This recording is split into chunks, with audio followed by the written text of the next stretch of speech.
What's good, Steeler Nation? My name is Jack Sperry, and this is Steelers Talk. Today, we've got a great episode for you. We're breaking down your answers to last week's poll question, which asked, is tanking a legitimate strategy in the NFL? There were some interesting responses. We're going to be going over 3 of your comments today, but let's take a look at the results from this poll from last week, and 46% of you said that no, tanking doesn't work in the NFL. 30%, so almost a third of you said that they should tank this season and try to get a high draft pick, and then 24% of you, about a quarter of you, said no, the playoffs are still in play, even though the Steelers are 2-6 and would likely need to win at least 7 out of their last 9 to make the playoffs. So that's definitely some interesting responses there. But before we get into your comments, Here's the deal, guys. We provide daily Steelers news and rumors content. We do it better than anybody else here on YouTube. So if you clicked on this video because you want some premium Steelers content, consider subscribing to Steelers Talk today and join our family. We're about 250 subs away from getting to 19K subscribers. So, I mean, if you guys would do me a favor and go down and subscribe to the channel right now, I would really appreciate it. Now let's get into the first comment of the day. It comes from Michael O'Malley, who was in favor of tanking, and he says they don't have a choice. This team is not good. Tomlin is being exposed week to week. Soon everyone will agree. The one and only problem is, in fact, Tomlin. Now, I would probably disagree that it's all Tomlin's fault. Tomlin definitely has a part to play in the struggles so far this year. He is the head coach, after all. But in the NFL, it's never just one thing. It's a multifaceted problem when you're struggling and you're not winning games. So, although Tomlin, especially his hires at offensive coordinator, have been, they've not been good lately. They've not been great. Matt Canada's obviously one of the worst play callers in football right now. So at the end of the day, Tomlin has a part to play in the struggles, but I don't think that he is fully to blame here. And so it's interesting that he's in favor of tanking. So let's see the next comment here from Sean Hexeth. I think I'm saying that right. Hesketh? Yes, okay. The Steelers do not, I repeat, do not tank.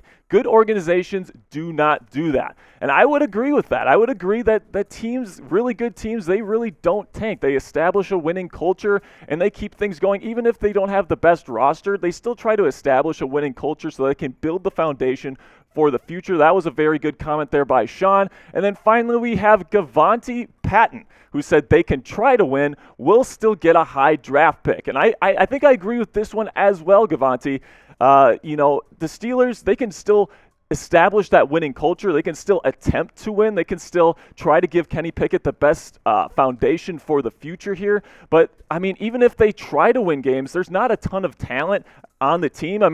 Yes, TJ Watt's coming back. I think that the team will win more games in the second half than in the first half of the season. But right now, there's not enough talent really here to make a playoff run, in my opinion. I think we're getting ready for a rebuild.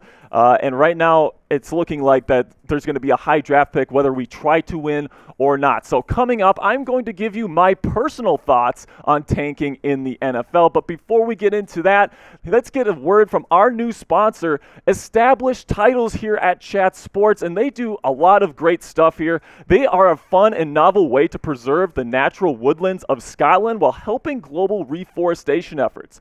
It's a project based on a Scottish custom where landowners are referred to as lairds, or lords and ladies in English. If you get a title pack, you're going to get at least 1 square foot of dedicated land with a unique plot number on a private estate in Eddleston, Scotland, and an official certificate with a crest. You could officially include the title Lord or Lady on your credit cards, plane tickets, dating profiles, and a whole bunch of other stuff. It makes a great last-minute gift for anybody that's a big Game of Thrones fan. Heart of the Dragon's big right now. The Crown. There's the certificate that you would get. And the first 200 people purchasing a title pack using my link will effectively be next to my plot. So right now, I'm Lord Sperry. Okay, I'm Lord Sperry. I have a plot of land in Scotland right now. If you want to be next to my plot of land and join our Steeler Nation, you got to go to establishedtitles.com/chat, and you're also going to get an additional 10% off your order if you use that link. So you got to go to establishedtitles.com/chat. or/slash chat and become a lord or lady today. Now, let's get into, is tanking a valid strategy in the NFL or not? I don't think it is. I don't think it's something that ever works in the National Football League. I think it's something that works in theory or in Madden, but really it's not a strategy that I think is very viable for NFL franchises in real life. So I have 4 reasons here why tanking doesn't work in the National Football League. Number 1 is that it is the quickest way to lose the locker room. Plain and simply, guys, this isn't Madden where we're dealing with human beings here, and they spend their entire lives training to play this game. And at the end of the day, they put in all that work and they sacrifice their bodies and their minds, really. I mean, with all the CTE coming out right now, these players, they risk a lot to play in the National Football League and entertain us. So at the end of the day, you have to respect that by trying to win and respecting their bodies and the risks that they take by at least trying to win. Number 2, you got to preserve a winning culture. This goes back to the players, all right? If an organization is not trying to win and the players pick up on that, they're going to lose all the respect they have for that organization, and they're like, these people don't care about me. They don't care about the risks that I'm taking, so why would I care about them? Why would I want to help them? At the end of the day, it's a two-way street. The organization has to support the players just as the players need to respect the organization. And at the end of the day, if tanking, it's just the most disrespectful thing that you can possibly do to an NFL player, and players don't appreciate it. So if you do it, they're not going to buy in. You're not going to win games in the future because players aren't buying into your organization, and it's just not an overall good philosophy for building a foundation for winning in the future. I don't care how high the draft pick is, it's not a viable strategy. Now let's get into some Twitter shout-outs this week. Instead of doing these every single day, guys, I'm just going to do them once a week from now on. So here are the ones for this week. Kevin Varner, thank you so much. Tanner Clark, Mason Ryder, Kevin Filbert, love you, dude. Pickens is him. That's a picture of Minkah Fitzpatrick, not Pickens, but I love both of those dudes. And then also here we got Brady, Shaquille, Dude, the Dark One, love that dude. Catberg one, Mike Catello, and then Browning Tyrone, and She Hates Me 16. Thank you guys so much for following me on Twitter. And if you want some additional Steelers content, especially Kenny Pickett film analysis, go follow me on Twitter at Jack_Sperry. Number 3 on my list for why tanking is not a viable strategy in the National Football League is Kenny Pickett needs a fair shot here. All right. If you attempt to lose and you try to lose games, you're not allowing Pickett to really go out there and try to prove that he can be a winner in this league. I really want to see what Pickett can do this year. I really want to see if he can rise above the adversity of being in this terrible offense with, a shaky offensive line at best. I want to see how he handles this kind of adversity. I want to see if he rises above it or if he crumbles under it. And if you try to lose, it's just not going to be an effective strategy to see what he's got. Now, we're doing another poll this week, guys. Here is the picture of the poll, and it asks, if the season ended today and the Steelers had the 4th overall pick in the 2023 NFL Draft, would you consider drafting another quarterback and trading Kenny Pickett? And then after that, it says for an additional draft pick. Yes or no? There's been a ton of responses and comments to this one already, but if you respond and comment to this post, you will have a chance to be on an episode of Steelers Talk next week where we discuss this topic.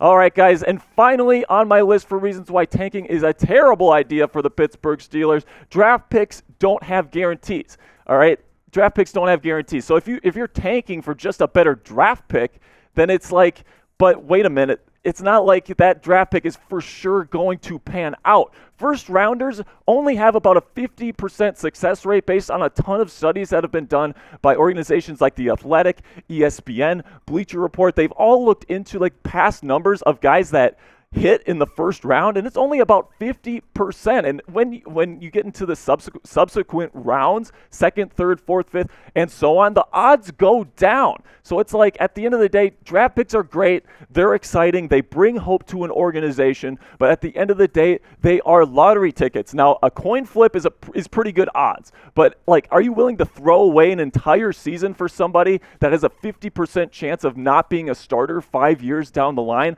I'm certainly not. I mean, that just doesn't sound like a good idea to me. I think you're better off establishing a winning culture, and then just letting the chips fall where they may, and then deal with the draft pick when you get there.